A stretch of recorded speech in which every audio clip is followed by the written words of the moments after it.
Anyone who has never made a mistake has never tried anything new.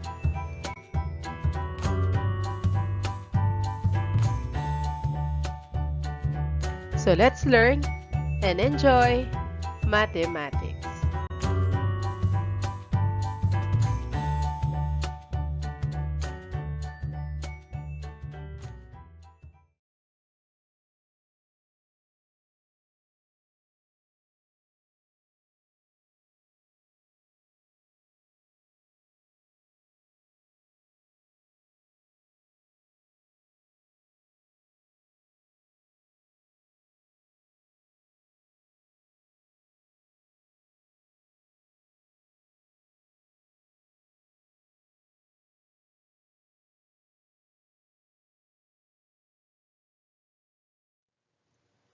A quadratic equation in a standard form, ax squared plus bx plus c equals 0.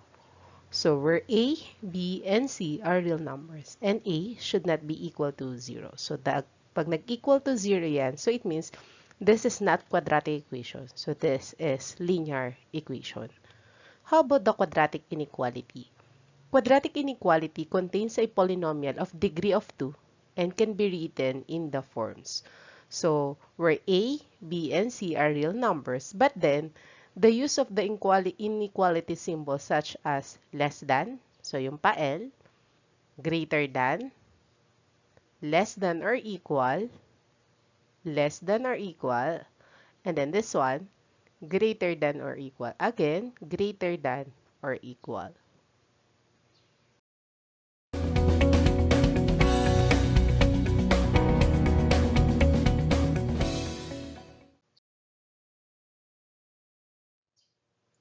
Let us identify in example number 1 if this is a quadratic inequality or not quadratic inequality. First, we need to identify the highest degree. So, the highest degree is 2.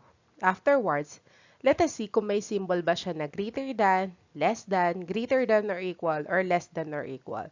So, this time, we have the symbol for greater than. So, it means this example is a quadratic inequality.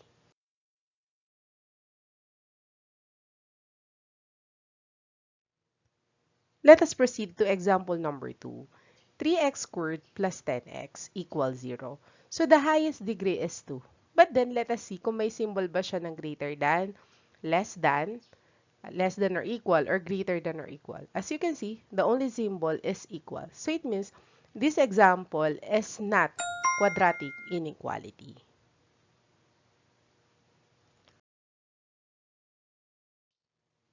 How about example number 3?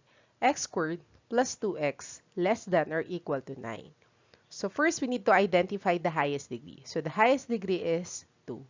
Afterwards, let us identify the symbol. So the symbol, it is not only equal, but less than or equal. So this means that the example is a quadratic inequality.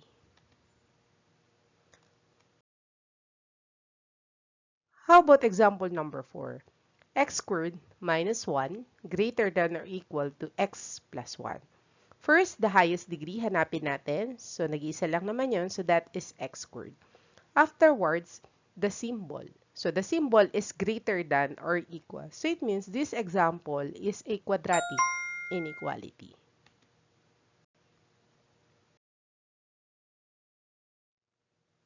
How about example number 5? The quantity x minus 5 times the quantity 5x plus 7 less than 7. So how to identify if this is quadratic inequality or not quadratic inequality? First, we need to solve this one. So by means of FOIL method. First, x times 5x is 5x squared. X times 7 is positive 7x.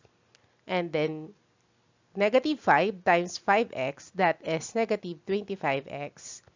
Negative 5 times 7, that is negative 35. And then copy less than 7. So, the highest degree is 2. And then the symbol, that is less than. So, it means this example is a quadratic inequality.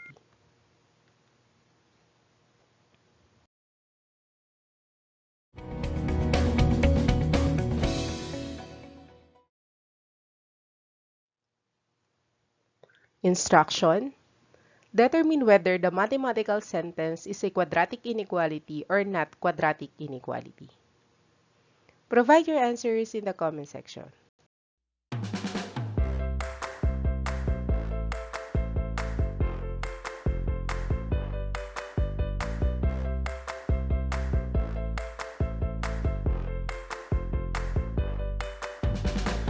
Enjoy learning mathematics. I'm Teresa Tubal. Thank you so much.